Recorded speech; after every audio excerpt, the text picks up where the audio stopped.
ardatzak ipar-hegoa izan dira, eta guk uste dugu ekialde eta mendebaldearen ardatza ere oso garrantzitsua dela Euskal Herriaren bertegrazioari begira.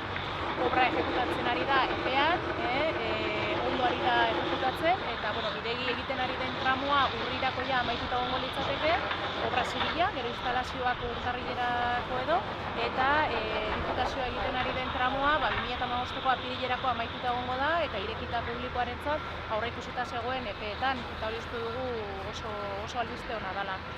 Esan dezakeguna zehatz mehaz da obraren proiektua aurreikusita zegoen terminoetan egingo dela. Hortik arantzago espekulatzea da.